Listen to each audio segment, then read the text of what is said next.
Welcome to Body Talks Mind Lessons with Indu. Are you ready to hear real life stories from around the world how Body Talk system has helped heal trauma and brought vitality back to life? If yes, stay tuned and find out if this is what you have been waiting for.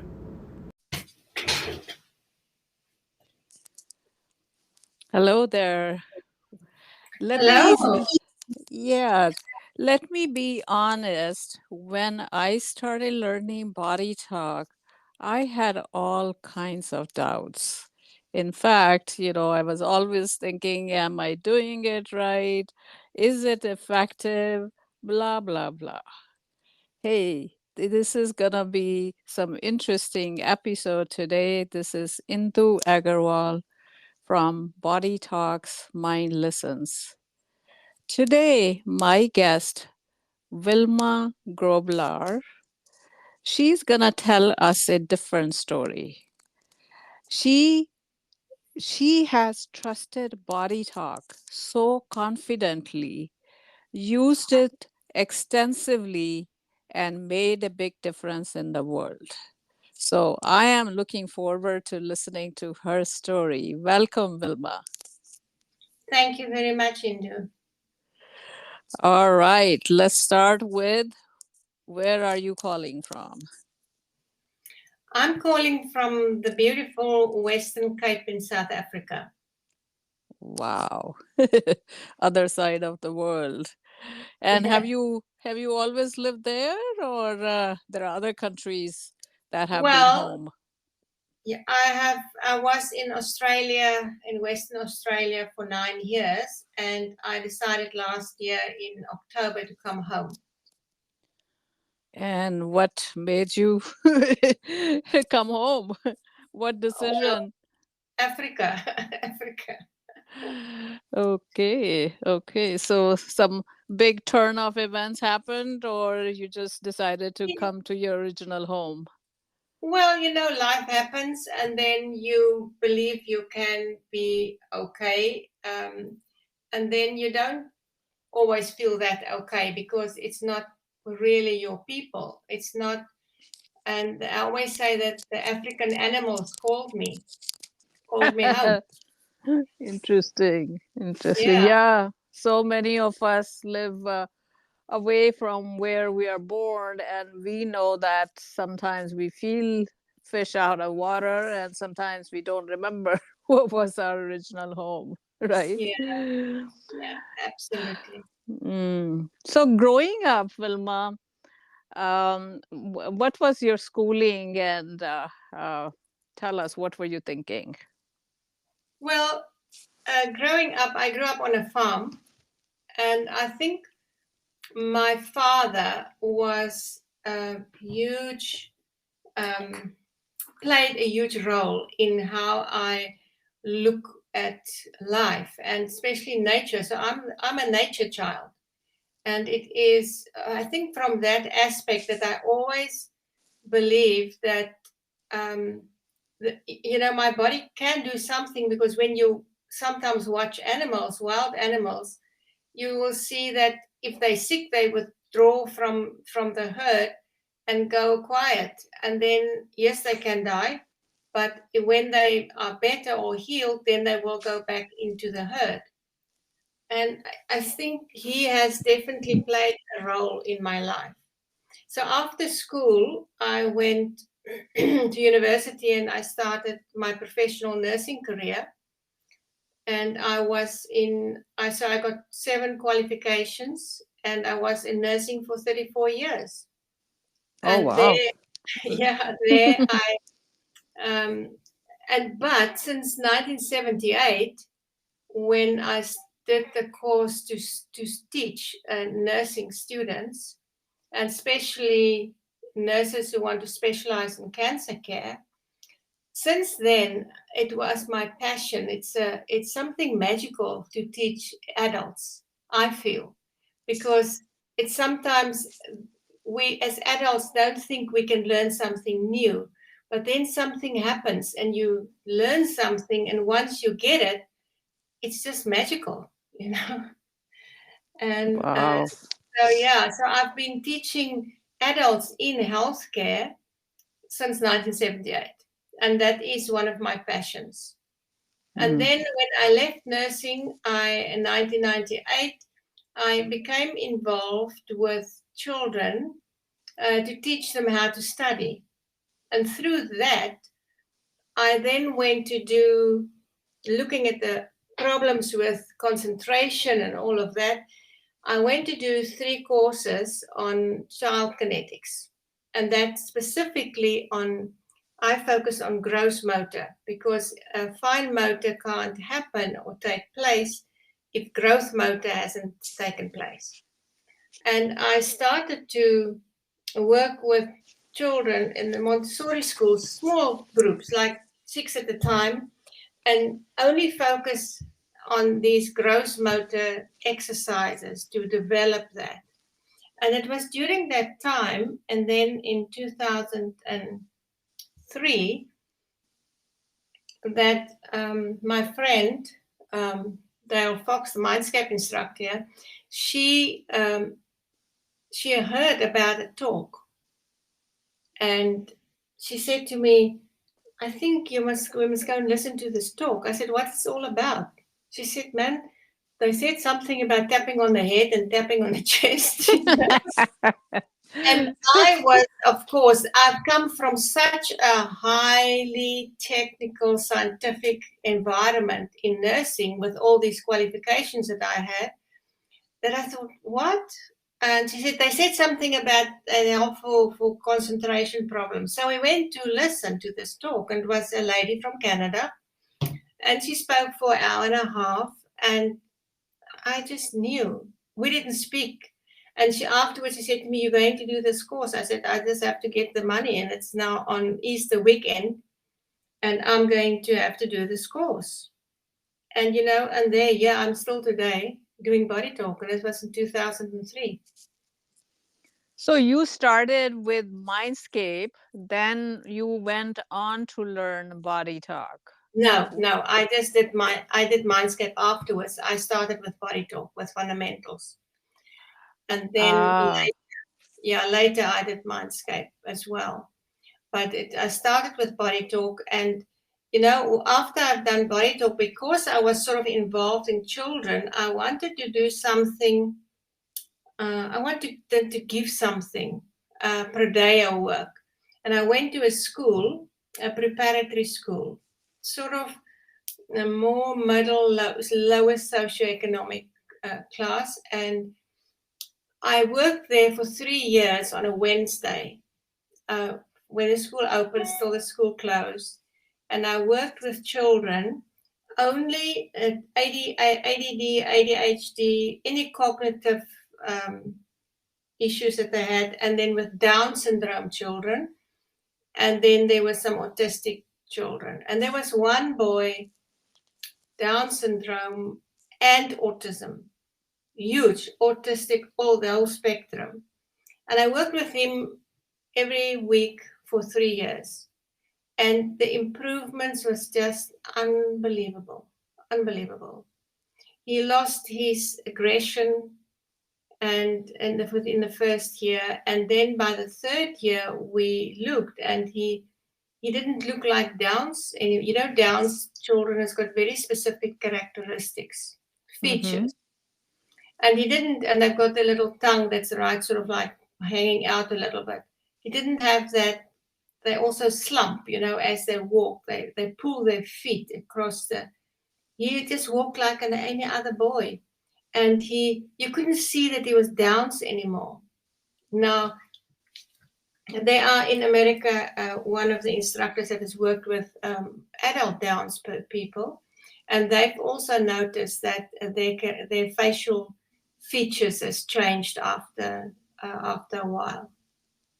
And the autism part was just incredible when he lost his aggression, because he was extremely aggressive. Yeah, so that's where my journey started, with BodyTalk. And then, of course, I started to teach Body Talk in 2005. So hold on. I still, it's a big story. So, you worked with one child and you were also working with school age children. Yeah, So, did you teach them, courtesies or something else? Were you using it in other simpler ways with kids in addition to sessions? yeah. No, we only did. I had a friend that joined me the second year, and we did full sessions because we worked with these two groups, and so there was 14 and 12, and so it was only Down's children, and Mm-hmm. there was autism, and then the others were all cognitive um, abilities or dysfunctions or things like that, and they were very difficult to teach specific techniques. So we did just Mm. full body talk sessions on them. And of course, they don't, Down's children don't lie still for a long time. They're very friendly and they're lovely to work with, but you've got to be quick. And so they're not going to sit still that you can teach them things. But we taught the courtesies um, to the teachers, you know. Okay. All Yeah. right. Something interesting that happened at that school was we asked the teachers, we bought a plastic jug and little plastic glasses, can take about 100 mils of water. And we asked them, each child had a glass, and we asked them to, on the hour, to give each one must have a little glass of water. And we didn't tell them anything. So we just wanted to see what happens. And after 3 weeks, they contacted us when we were there at the school and they said something very interesting is happening. The children were being able to focus better. Hmm. So by the time that the school closes in the afternoon, they could still do their little tasks that they had to do.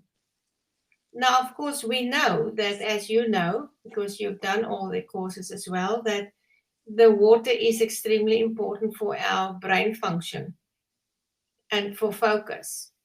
Yes. And that we I mean, I didn't do it with any intention of I just wanted to see what happens. So I mean, I didn't, it's not like a research study or anything, but that is what both classes, both teachers were telling us. And then they just kept, I said, just keep going, because it's like we always say that water is the natural Ritalin for the brain, you know.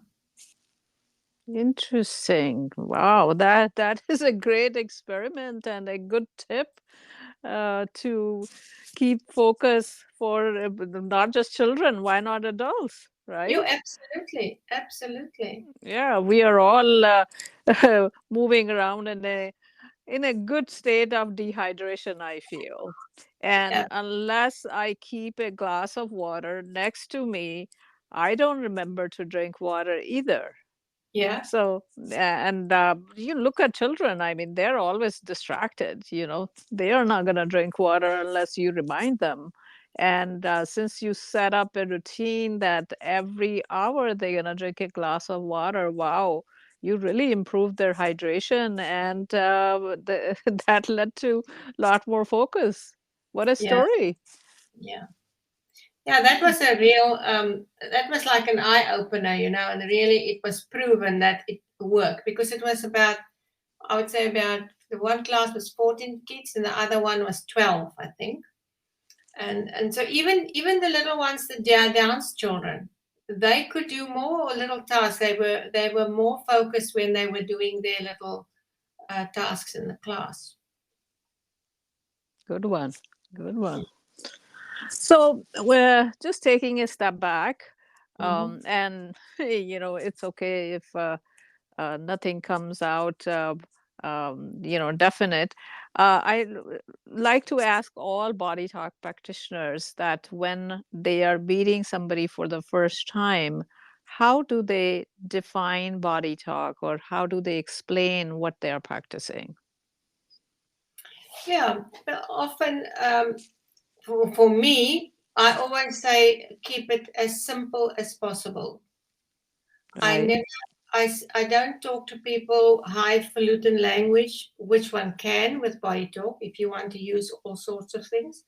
And if I give a talk or if it's in person, I always give the most simplistic explanation and say that what we're going to do is the body knows how to heal itself, and all we're going to do is to see where in the body is the miscommunication, and we will restore it so that the body can then heal itself. Yeah. And so I really don't talk a lot in a way. Yeah, I don't say right. much because people only hear 20% of what you're saying in any case. Yeah. 20% is still a lot if they hear that much. Yeah. And of course, then I show them if the person is with me, I will say, I always show them then the chart. And I say that that chart is representing their body. And I show them how, if it's in person, the yes or no response. And I will say, I'm going up and down that chart to find out where in their body is the miscommunication. And then, so the body gives me, it's like an energy formula. Right. Like if we say it's the liver and the heart, it means it's energetic liver and energetic heart. It's like an energy formula. Yeah, that's a great way of explaining it. I like it. Now, when doing session on kids, because it's, just like you said, very hard to have kids sitting still, were you doing remote sessions or were you doing them in person? Yeah. Before I left Cape Town, I had a waiting list practice, and I probably had 45% was children. I love working with children and animals because they respond much quicker than adults. Mm-hmm. And I had 7 months old babies that will lie still on my bed and I can use their arm. And I had Mm. other kids running around like crazy. And for them, if I must keep and watching them that they don't tear my place down, then I would say to the mother, okay, if they're really destructive, I say, I can't do that. I can't do it. We'll have to do a remote session. But otherwise, what I do with children is I will let them play with something. I usually had something they can play with, and then I will use the mother as a surrogate. And so, and I will tap on the child if the child will allow me, and then so that the child can get used to that. But then, if the child is so busy, I will then say to the mother the next time, because I've now used the mother as a surrogate, next time you can come without the child because I've made connection with the child. Bring me a photograph and you come. And then I do the session as well. And then in the end, I say, well, now you see how it works because the feedback that I get from the mother is very good. And then I say, now you don't even have to come either. I will do the session. You give me what's needed, and I'll record it for you, and then we can discuss it again. Because then what I'll do, I will first talk to the mother, either on Zoom or WhatsApp or in some form or telephone.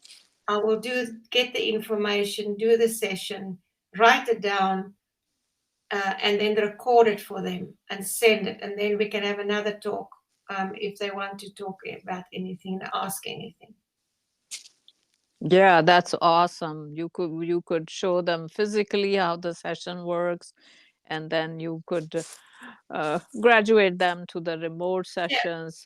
But we know that you can be effective in both ways. It all depends, who is available, and of course, after pandemic, a lot of us have gone 100% remote, and we yeah, know we know the sessions are even more effective because exactly. we are not distracted by anything almost, right? Yeah, yeah, Yeah. absolutely.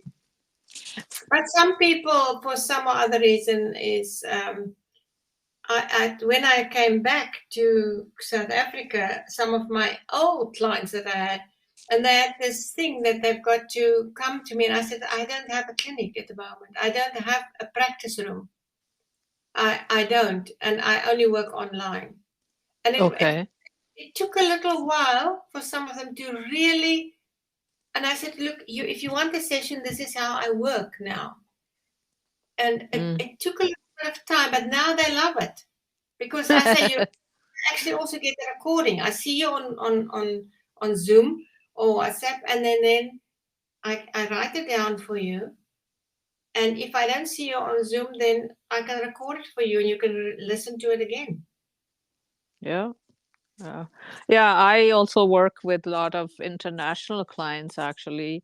And the only way the session is going to happen is either on Zoom or on WhatsApp call. Yeah, yeah, And I like to write my notes afterwards, because that way they can read it whenever they want to. I have not gotten too much into audio part, but either one works. yeah, So they have the notes to go to, and some of them don't even need the notes. They say, "Nah, I heard it, and yeah, that's enough." Since I do it in person, so they say, "Oh, I got it. I don't even need the notes or anything." So different people, work differently, but definitely the remote sessions are the way to go these days, right? yeah. And they're safer for everyone, eh? Yeah, exactly. Nobody has to travel, so it's a efficient, and it works anywhere, right? Exactly. So, what is the big difference you saw in Africa versus Australia in terms of your practice, your clients? What did you see? Yeah, that's an interesting one. That's a very interesting one. It's a bit clients. Well, it's interesting. South Africa body talk is far more vibrant. Mm-hmm. People know about it. People go for body talk sessions. Australia is very different in the way, and now this is my perspective. Okay, my perspective, what I've seen there. Um, they in Australia, you have a Medicard, and the Medicard allows you to go to the doctor, the GP, free of charge. The government pays the GP, Right. right? And you can go for X-rays, and you can free because it's covered by that. So a child sneezes. Oh, I'm taking the child to the doctor. And also, they are so, because they don't pay for it, they just run to the doctors all the time. And it's here and there where you will get somebody that say, okay, I will put my hand in my own pocket because this is about preventing. This is about keeping me healthy. This is about changing my mind. This is about me, learning about who I am. And it's very, very different. So as I said, South Africa is top of the world when it comes to body talk as far as I'm concerned. So, if I may summarize, in Australia, that means it took you quite a bit of energy to convince people to try Body Talk, especially if they have to pay for it, Oh right? yeah, yeah, absolutely. And the other thing is there, I so badly wanted to teach teachers to so that they could do access in the class, or courtesies, those kind of things for the children. And I did have a teacher in my class, and I said to her, "How can I get to more teachers?" And she said to me, "They're not allowed to touch a child." I said, "But you don't have to touch the child. You can stand in front of the class and you can teach them how to do courtesies themselves, and you can do it as a group." No, no, no, no. We're not allowed to do anything like that. So yeah, very controlled, very, very controlled, and too scared to bring in anything other than what's on the curriculum.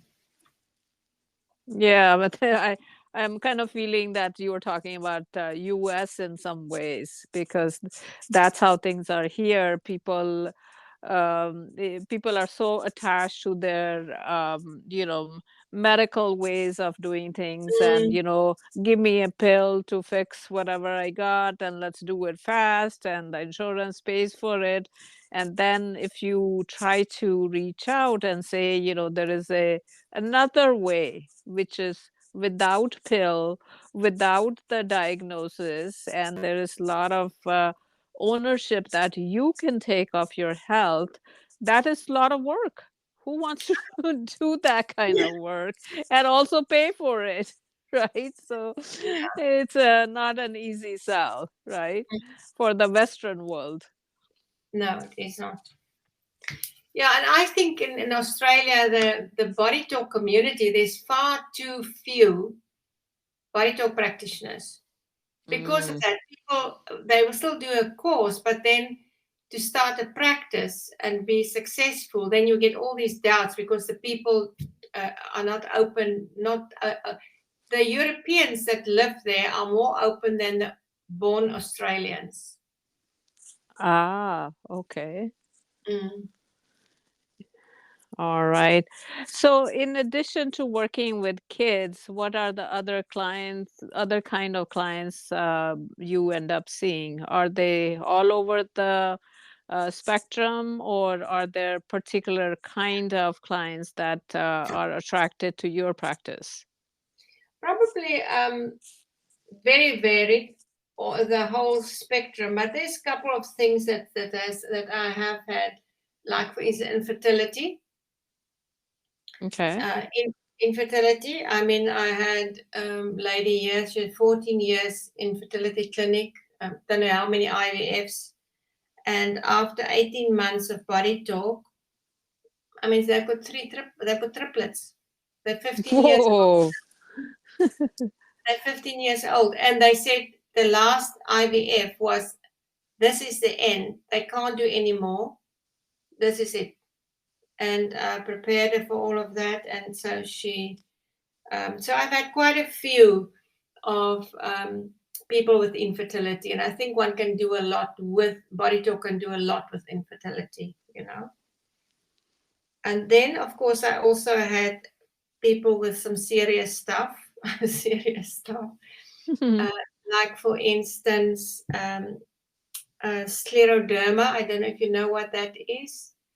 That is a disease No, where, but explain, please. yeah, it's a disease where all the fascia gets hard. So basically, the whole body gets hard. So the Mm-hmm. organs, and so from so it's autoimmune thing. So and it starts with the skin, and then everything gets hard. I mean, I had this gentleman, and he was really not in a good shape. If I touched his calves, it was hard. His lower his lower arms, or his, yeah, your arms were hard. You if you want to touch the arm, it's this. You don't feel muscles. It's hard, and he couldn't smile or anything because the cheeks was already, let's say, fixed in a way. We worked with him, and I worked with him, and I think he was with me before then he left. Um, it was about, I think, 18 months or 2 years, and at that stage, my word, he was so. If I make a joke with him, I could see the smile, I could see the wrinkles. He was in his 60s, and he had. I could touch his legs, his lower calves, his arms, his forearms, and I could feel the muscles, and it was loose. And emotionally, he was just in a completely different space, completely. And I remember he said, because he was under an endocrinologist, and the endocrinologist said to him, "If you don't take these tablets, you'll die." You know, and I had to work with those kind of things with him so much, to say to him, to get him to know that what they say is their paradigm. It's not his body, you know, and his will to live and his will to heal. And I remember he said once that if it wasn't for body talk, wouldn't have coped at all with the treatments, not at all.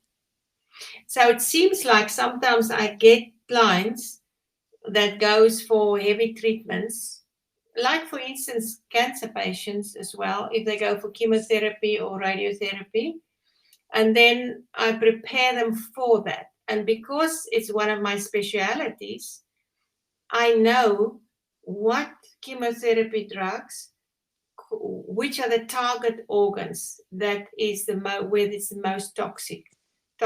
So I can protect those organs or those areas in the body. And then as well with the radiotherapy as well. And then, but with that, I also then ask them, what did they tell you?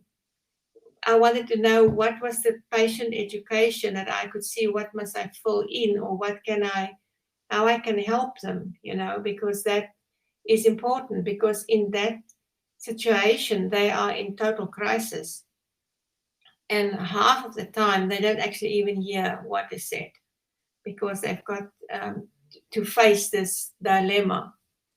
And then yeah, and interesting since before I came back, I had a cancer client here in Cape Town, and then since I came back, I've got another one, and it's yeah, but it's good to work with them because one can do so much more for them.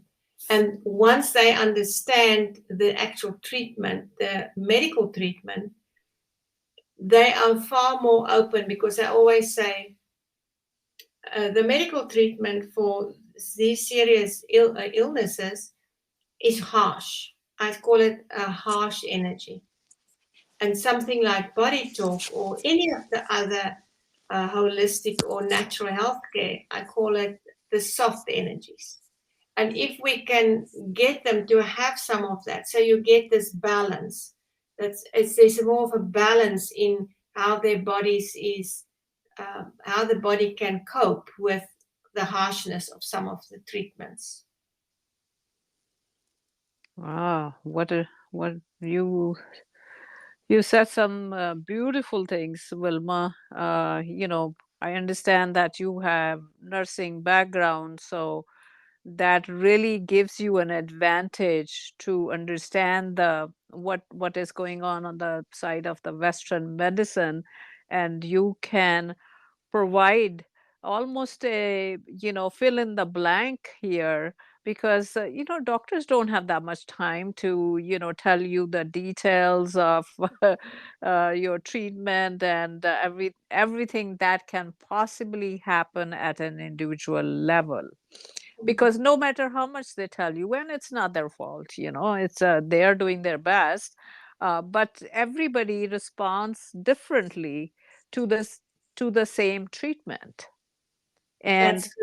Yeah. and it's very hard for anybody to prejudge what is going to be the reaction of an individual body. And what you are pointing out is, since you know enough about the medical science, right? So not only you are bringing in that knowledge, but then you are going one step further, that you are actually protecting them from that harsh energy. So you are doing a lot of things for these patients, that they can be more receptive to the Western treatment. So here is a great example of body talk being a complementary modality. We can work with Western medicine, and we can work with whatever else that the client wants to try, right? Yeah. You know, I always say that for me, and it probably because I was in that field for so many years, I sometimes feel that medicine are so judged as the wolf at the door, or it's everything is wrong. They want to kill the people. And that's not the case. You know, if you on a serious accident, if you are fractured all over, you want a good surgeon, you know. I always say Yep. I want a good surgeon and I want body talk practitioner. I want everything. I want everything. And for instance, at the moment, now of course I'm trained in theatre nursing as well. So at the moment, I've got a very interesting client. She is going for she's got Graves' disease because of the thyroid, and Mm-hmm. so the eyes are proptosis, and they're protruding. They are too big for the eye sockets, and so she had an operation, but she's going for a second one now. Now, so of course, she is again, because I know how they do those operations. And sometimes I just look it up again, just to refresh my mind. What is the latest? What is the latest what they do? But I understand the language. I understand that kind of surgical, let's say surgical language. And so I did a session for her today to prepare for Thursday. And afterwards, she sent me a text and she said to me, thank you so much. You do so much for me. And I'm feeling so light again to go through the surgery.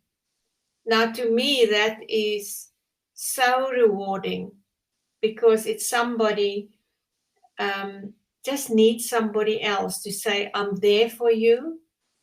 Um, ask your husband to contact me when you're out of theater. And I want to know exactly what's happening there afterwards, So that it's a bit like a link. It's just a thread. I'm there, and it doesn't take anything, But so she knows I'm there for her. Yeah, yeah, absolutely. Yeah, you are doing the hand holding, that soft energy, as you called it, that is needed, uh, even when you are going through a surgery or you are going through anything major in your life. It's like a friend on the other side that is waiting for you to get well, right? Exactly. Yeah. Exactly. And Mm. sometimes family members, and that's the other thing what I do in Body Talk, for instance. If there's a client with such a huge diagnosis or such traumatic thing, I always ask to speak to their spouse as well, and because often people will still focus on the client, on the patient, but they forget about the carer, Yeah. Yes. and the carer is sometimes more important because the medical staff and the nursing staff look after this patient, but nobody looks after the carer. Very true. So I will interview the carer at the session or tell them that I'd like to talk to them separately, and just talk to them and ask them where they are, what can I do for them, and also this information. What information do they need? Because sometimes that is the biggest lack is information Hmm. because they don't communicate properly with the carers either. Yeah, that is so true. Oh my God, that is amazing that you have even thought about that part of the care, to reach out to the caretaker and keep them in the loop so that they feel a lot more connected, that not only that you are supporting them and then they can in turn support their own family, but you are also caring. And it's almost it's almost giving them your gratitude, that what a wonderful job you're doing. So many times caretaking is such a thankless job, right? We all take it for granted. And that's a big job, eh? Caretaking. Yeah, yeah, That's huge. absolutely. The Yes. same with, for instance, children or the autistic children. I mean, they don't call them autism anymore. They talk about the neurodiversity. They want to get away from the word autism, Oh. which is fine. But the parents, I always say, if I can just teach the parents access, because if they can do it on themselves, Mm-hmm. they will be able to go better in those situations with that child that is different. Their behavior is different, everything is different.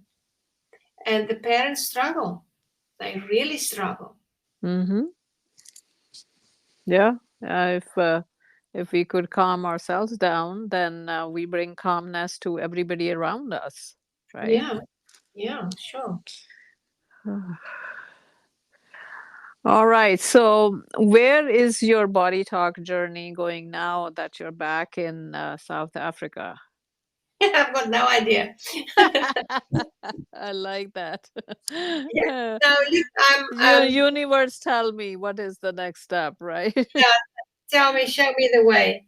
Yeah. Yeah. The thing is, of course, you know, my main thing is, of course, teaching. Okay. And because it's also my passion, it's my soul journey. And but I still have clients. And I mean, I can have many clients. I will never say no to clients. Doesn't matter if it's animal, plant, or human. But it is, so at the moment, I only do online. And Mm-hmm. I actually, at the moment, only do online teaching as well. I love it. And Mm-hmm. that is thanks to COVID, that we were allowed to start teaching online. And it's, again, like we know it works so well with body talk sessions. The students love online teaching. They say it feels like you are just teaching them individual. They haven't got anybody next to them that can distract them. And I find that with the advanced courses that I teach, not just advanced courses, but I give less breaks, but more often. And it's quick. Let's have a 10-minute break for coffee or something. And everybody is back. You don't have to get people back, and some people are chatting and all of those kind of things. They really love it. And they don't have to travel, they don't have to get accommodation. Yep. Neither do I Mm-hmm. have to travel and get accommodation. Yeah. So, Wilma, what classes are you teaching?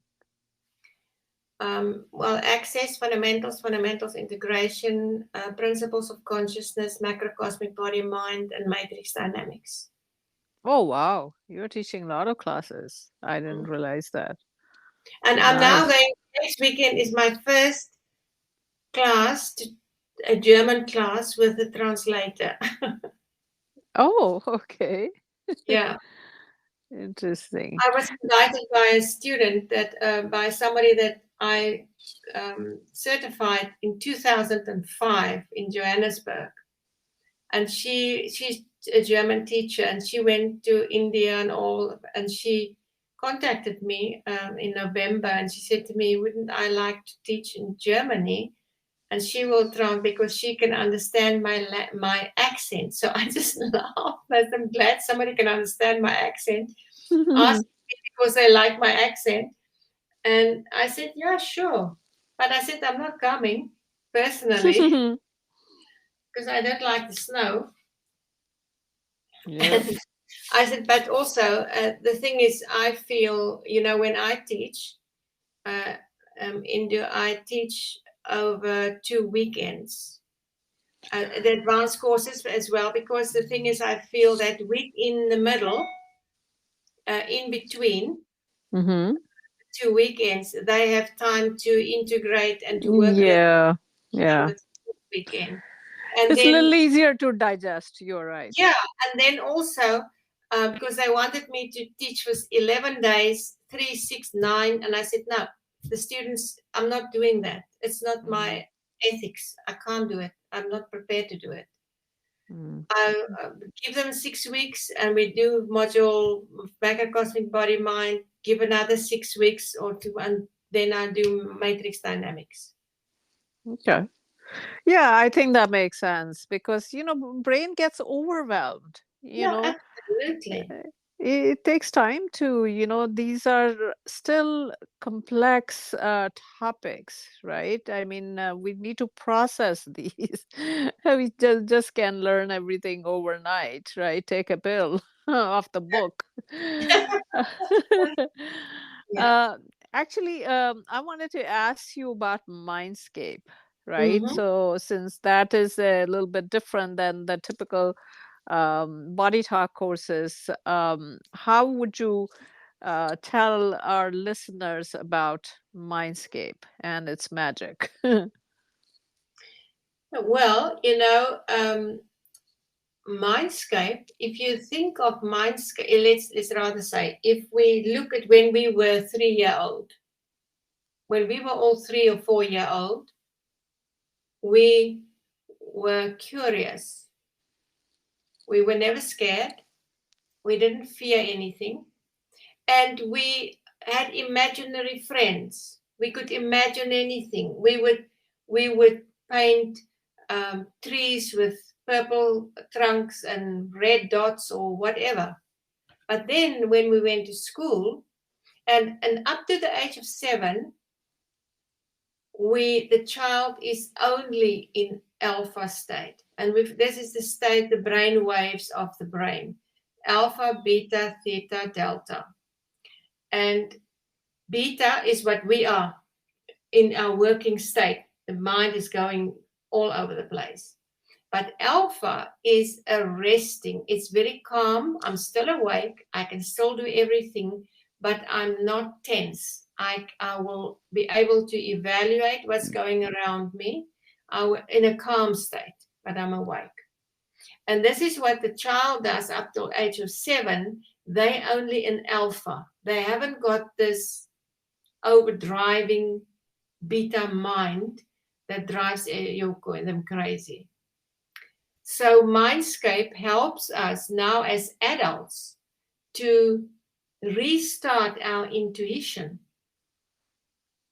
It restarts our intuition. It allows us it teaches us to start to look at what is my environment all about. Because what they teach in Mindscape, as you know, it's very much about what is my environment all about now? How do I experience it?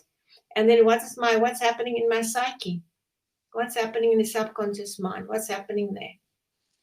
And so we've got so Mindscape, I'm escaping the active mind.